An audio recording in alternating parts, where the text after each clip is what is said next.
Good morning. आज हम start कर रहे हैं cell cycle and cell division. ठीक है, सेल साइकिल सेल डिवीजन में देखो हम क्या पढ़ेंगे इसके अंदर, cell cycle and cell division.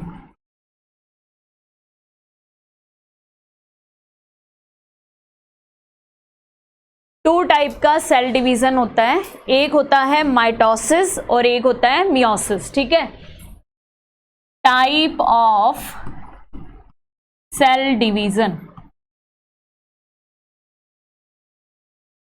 दो टाइप का सेल डिवीजन है, एक है माइटोसिस और एक है मियोसिस।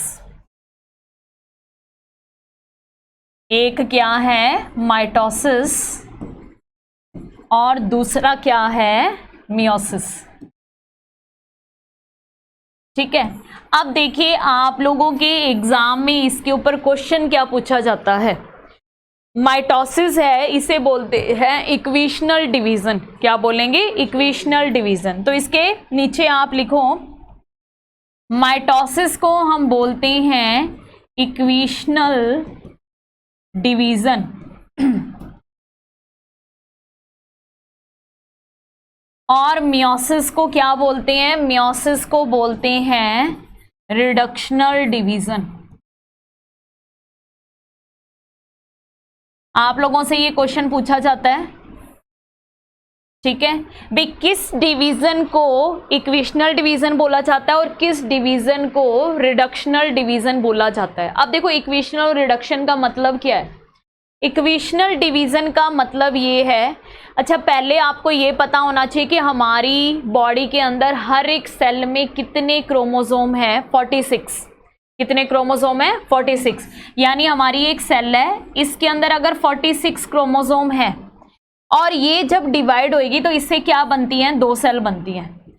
और उन दोनों सेल के अंदर भी क्या रहे? 46 क्रोमोसोम रहे, तो इसे हम बोलते हैं equational division.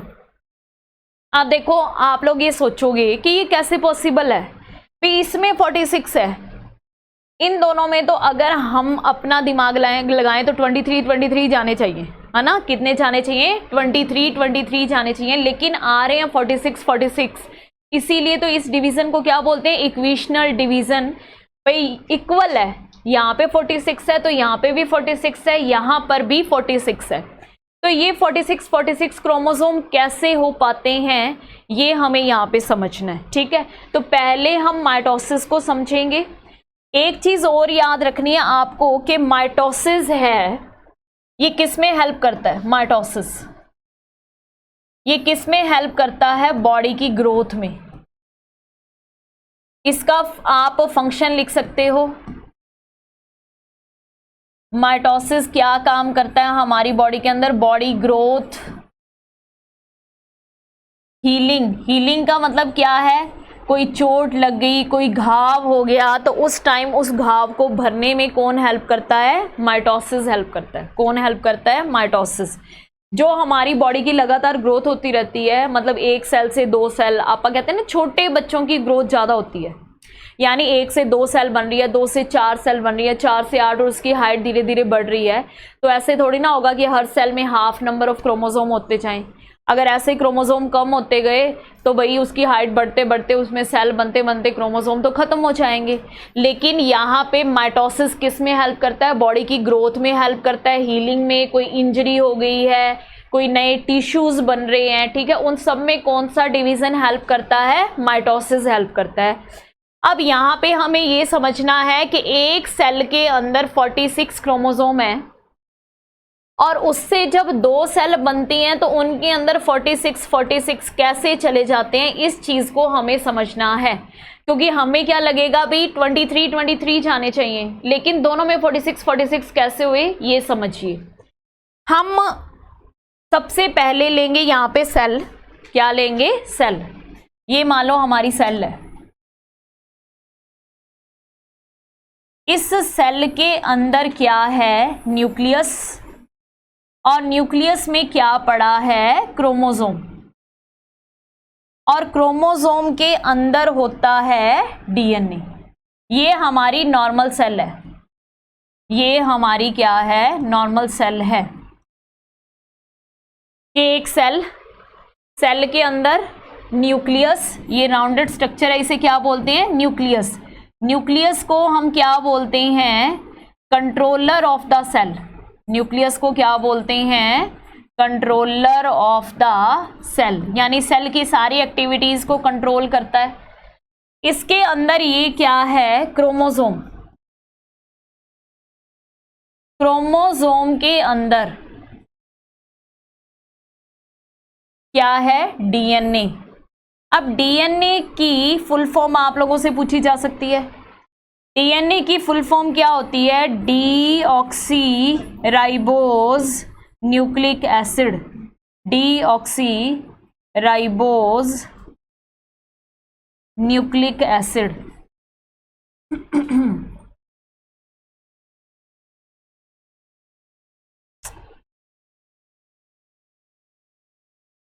Deoxy ribose nucleic acid, ठीक है। अब डीएनए के अंदर एक पावर होती है। डीएनए के अंदर क्या पावर होती है कि ये अपनी कॉपी बना सकता है, ये अपना रेप्लिकेशन कर सकता है, ठीक है। तो आप नेक्स्ट पे क्या लिखोगे, DNA have power of replication, यानी डीएनए के अंदर क्या होती है, रेप्लिकेशन की पावर होती है। डीएनए के अंदर क्या होती है, रेप्लिकेशन का मतलब क्या होता है, अपनी कॉपी बनाने की पावर। रेप्लिकेशन का मतलब क्या है, कॉपी बनाने की पावर है। तो हम उसी क्रोमोसोम को ले लेते हैं। देखो पिछले डायग्राम में अपन ने जो ये बनाया है सेल, न्यूक्लियस, मैं क्रोमोसोम ले रही हूं। क्या ले रही हूं, क्रोमोसोम। अब यहां पे मैं इस क्रोमोसोम को ले लेती हूं।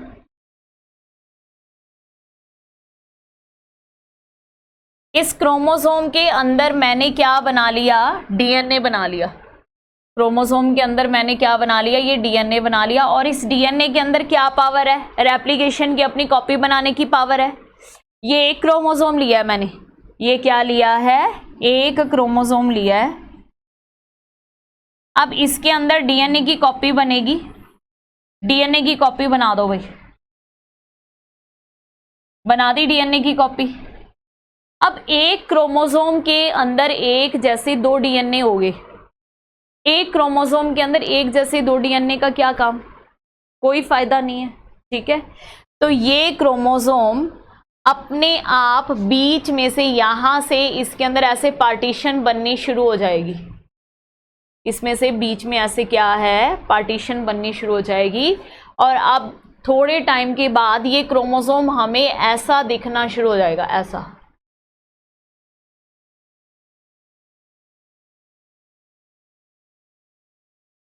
दिखना शुरू हो जाएगा। यानी ये भी एक क्रोमोसोम है, ये भी अभी एक ही क्रोमोसोम है, ठीक है। बस क्या हुआ है, डीएनए का रेप्लिकेशन हो गया, डीएनए की कॉपी बन गई, तो वो दोनों कॉपीज है ना, वो अलग अलग होगी बस, ठीक है। ये भी एक क्रोमोसोम है, ये भी एक क्रोमोसोम है। अब क्या होगा, जब सेल डिवाइड होएगी, जब क्या होएगी, सेल डिवाइड होएगी, तो यहां पर ये आर्म एक क्रोमोसोम की तरह बिहेव करेगी, ये आर्म भी एक क्रोमोसोम की तरह बिहेव करेगी।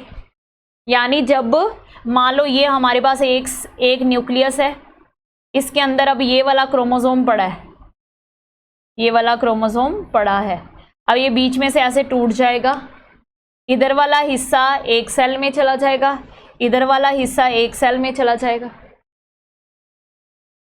ठीक है। और हम क्या कहेंगे, इसी तरीके से 46 की 46 क्रोमोसोम में होएगा।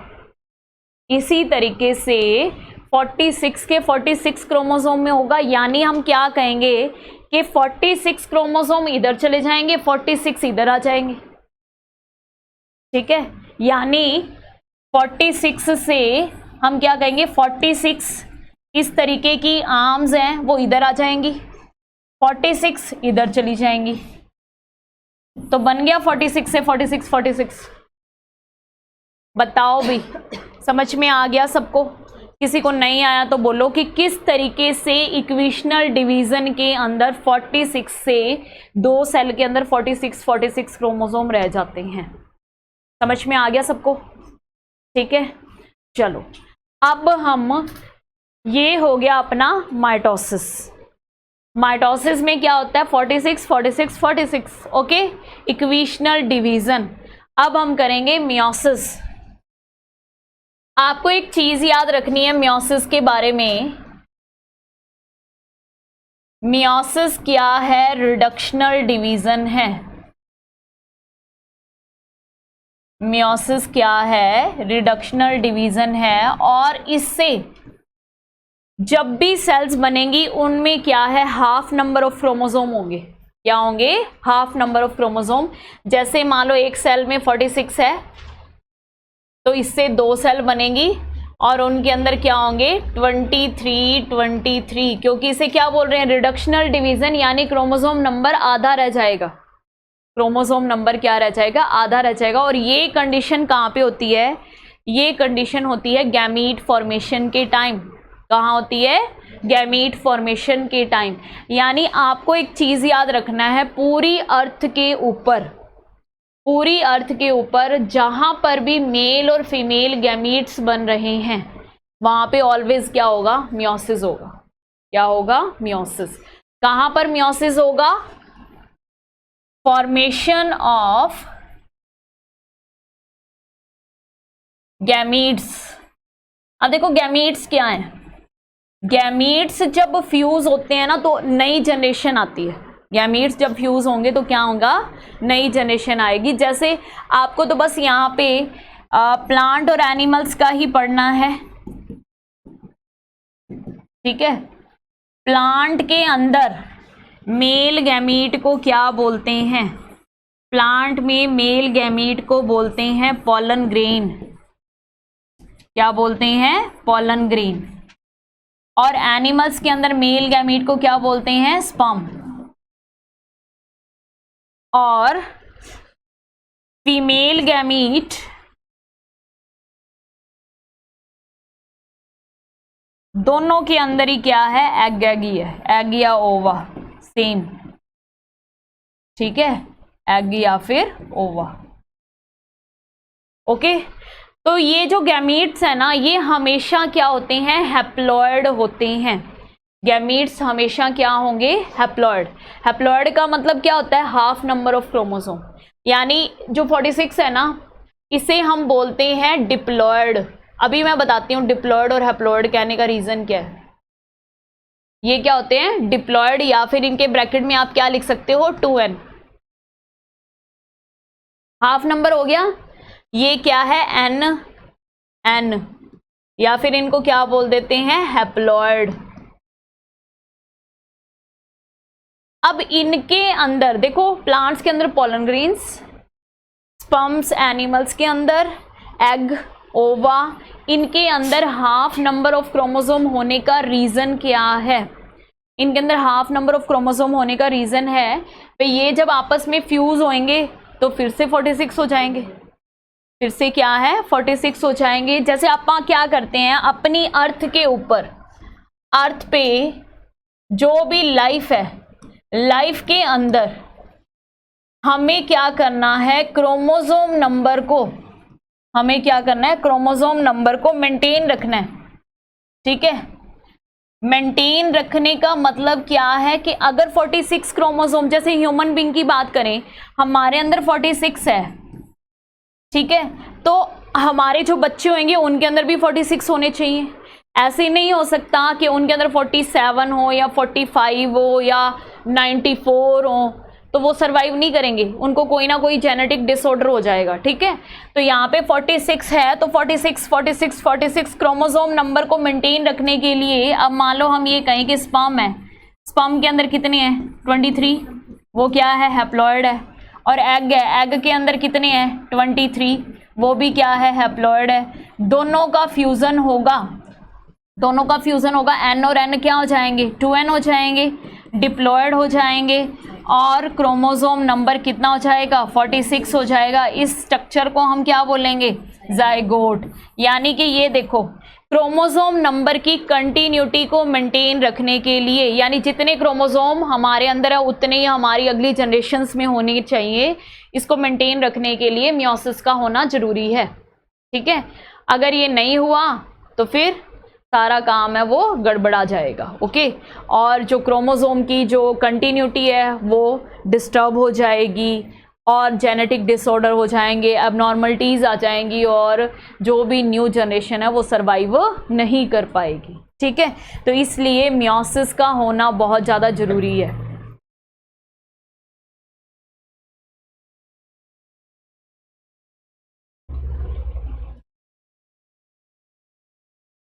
कंटिन्यूटी को मेंटेन करने के लिए। ठीक है, अब देखो यहाँ पे डिप्लॉयड का मतलब क्या होता है, पहले तो ये समझो। डिप्लॉयड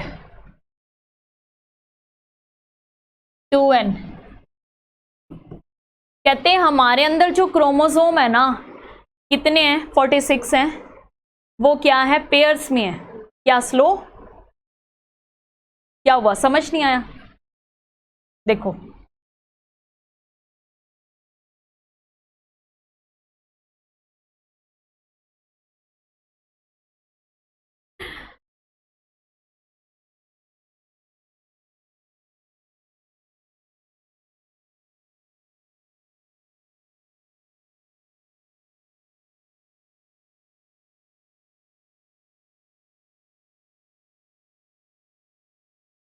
जाइगोट हम किसे बोलते हैं? जाइगोट का मतलब है कि जब एग और स्पर्म फ्यूज हो जाएंगे, ठीक है, तो एग और स्पर्म के फ्यूज होने से 2 सेल्ड स्ट्रक्चर बनती है, उस स्ट्रक्चर को बोलते हैं जाइगोट। ये धीरे धीरे इसमें 2 से 4 सेल बनेंगी, 4 से 8, 8 से 16, 16 से 32, फिर हम उसे क्या बोलेंगे, एम्ब्रियो। फिर धीरे धीरे और बड़ा होता जाएगा, फिर हम उसे क्या बोलेंगे, फीटस। फिर और बड़ा हो जाएगा तो फिर उसको हम क्या बोलेंगे, बेबी। ठीक है, तो वो धीरे धीरे धीरे धीरे स्टार्टिंग स्टेज को हम जाइगोट बोल रहे हैं। स्टार्टिंग स्टेज को हम क्या बोल रहे हैं, जाइगोट। कुछ नहीं पता चला तो बोलिए।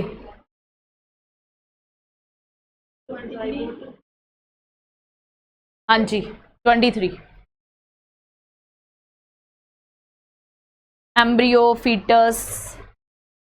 नेक्स्ट देखो, डिप्लॉयड के बारे में मैं आपको बता रही थी। डिप्लॉयड क्या है, 2n। हमारे अंदर क्या है, 46 क्रोमोसोम है और ये सारे के सारे किस में प्रेजेंट है, पेयर में प्रेजेंट है। किस में प्रेजेंट है, पेयर के अंदर। ठीक है, 46 क्रोमोसोम है, वो सारे के सारे किस में प्रेजेंट है, पेयर में। यानी हम क्या कहेंगे, हमारे अंदर कितने पेयर हैं, 23 पेयर। कितने पेयर हैं, 23 पेयर हैं। ये मान लो फर्स्ट पेयर है, ये सेकंड पेयर है, ये थर्ड पेयर है, ये फोर्थ पेयर है। ठीक है, तो ये पेयर्स हैं। पेयर में, अब पेयर के अंदर देखो कितने क्रोमोसोम है, 2 है ना, तो इसलिए इसे हम क्या बोल देते हैं, डिप्लॉयड, या फिर हम क्या बोलेंगे, 2n। ओके, हमारे अंदर जो क्रोमोसोम है वो पेयर में प्रेजेंट है, इसीलिए इस कंडीशन को क्या बोल देते हैं, डिप्लॉयड या फिर 2n। अब क्या होगा, जब स्पर्म फॉर्मेशन होएगी तो स्पर्म के अंदर हम क्या कहते हैं, 23 हैं क्रोमोसोम ही, यानी इसमें से एक चला जाएगा, इसमें से भी एक चला जाएगा, इसमें से भी एक चला जाएगा, इसमें से भी एक चला जाएगा, इसीलिए तो ये क्या है, हैप्लॉयड है। ऐसा ही एग में होगा। मान लो कोई फीमेल है, एक एक क्रोमोसोम उससे आ जाएंगे। अब क्या होगा, जब इसका और इसका फ्यूजन होएगा तो ये फिर से इसका एक मिलके ये एक पेयर बन गया, इसका और इसका मिलके फिर एक और पेयर बन गया। तो इस तरीके से ये वापस क्या हो जाते हैं, डिप्लॉयड हो जाते हैं। हैप्लॉयड और डिप्लॉयड माला कंसेप्ट क्लियर हुआ कि नहीं हुआ? अगर नहीं हुआ तो बोलो बेटा, दोबारा करा दूंगी, कोई दिक्कत नहीं है। बोलो, आया सबको? हाँ जी, आपको बेटा पक्का? अगर कोई दिक्कत है किसी को बोलो तो मैं करवा दूंगी दोबारा। हैप्लॉयड हैप्लॉयड का मतलब क्या है कि देखो हमारे अंदर ये क्रोमोसोम पेयर्स में है, ठीक है। अगर इनमें से एक एक स्पर्म में चला गया, एक चला गया, कोई भी जा सकता है, एक ही जाएगा, ठीक है, क्योंकि उसके अंदर हाफ नंबर ऑफ क्रोमोसोम ही होते हैं। हाफ का मतलब सबका एक एक होता है।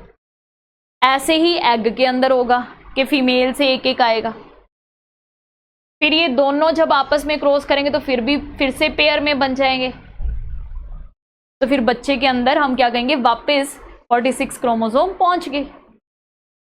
डन, बोलो रोशनी, ओके। चलो भाई, तो ये है मियोसिस, ये क्या है, मियोसिस। अब आप लोगों से क्वेश्चन ये पूछ सकते हैं कि माइटोसिस और मियोसिस में, माइटोसिस एंड मियोसिस में किस में वेरिएशंस आती हैं और किस में वेरिएशंस नहीं आती। लिखोगे माइटोसिस में नो वेरिएशंस, क्योंकि ये तो देखो हमारी ग्रोथ में हेल्प कर रहे हैं भी। एक सेल से 2 सेल बन रही हैं, 2 से क्या है 4 सेल बन रही हैं लगातार, और सबके अंदर क्या है, क्रोमोसोम नंबर इक्वल है। इसमें 46, इसमें 46, इसमें 46, इसमें 46, इसमें 46, इसमें 46, इसमें 46। तो भाई यहाँ पे कौन सी वेरिएशंस आएंगी, कोई वेरिएशंस नहीं आएंगी, क्योंकि ये हमारी बॉडी के अंदर ही चल रहा है सारा प्रोसेस, इसलिए हम क्या कहेंगे, इसमें नो वेरिएशंस। मियोसिस में क्या आती हैं, वेरिएशंस आती हैं। कैसे आएगी वेरिएशन, वेरिएशन आएगी, न्यू कैरेक्टर्स आएंगे, ठीक है, न्यू जनरेशन भी बन सकती है। कैसे, देखो भाई स्पर्म और एग का फ्यूजन होएगा। स्पर्म में मेल के करेक्टर हैं, अलग अलग उसके फीचर्स हैं, उसकी आईज का कलर अलग है, उसके हेयर्स का कलर अलग है ना, उसकी हाइट अलग है। फीमेल के फीचर्स अलग हैं, दोनों का फ्यूजन होगा, तो जो बेबी होगा उसके अंदर क्या है, वेरिएशंस आएंगी। तो हम क्या कहेंगे, मियोसिस के अंदर आती है वेरिएशंस, माइटोसिस में नहीं आती हैं वेरिएशंस, ठीक है। ये किस में हेल्प करता है, ग्रोथ में हेल्प करता है, ये ग्रोथ में हेल्प नहीं करता, ये क्या करता है, न्यू वेरिएशंस लाने में हेल्प करता है, जाइगोट बनाने में हेल्प करता है, गैमीट्स के अंदर होता है हमेशा। अब एक अगर आपसे ये क्वेश्चन पूछा जाए कि मान लो मेल्स हैं, तो मेल्स की बॉडी के अंदर हम क्या कहेंगे, सिर्फ एक ही सेल है जहाँ पे मियोसिस हो रहा है, क्या है, स्पर्म। पूरी बॉडी के अंदर क्या हो रहा है, माइटोसिस ही हो रहा है। फीमेल की अगर बात करें तो फीमेल्स में कहाँ पे, एग फॉर्मेशन के टाइम मियोसिस हो रहा है, बाकी सारी बॉडी के अंदर क्या हो रहा है, माइटोसिस हो रहा है, ठीक है। तो ये आपको याद रखना है कि मियोसिस कहाँ पे होता है और माइटोसिस कहाँ पे होता है। ये आप लोगों का सेल साइकिल और सेल डिवीजन वाला टॉपिक है, ये कंप्लीट हो गया, ठीक है, ओके।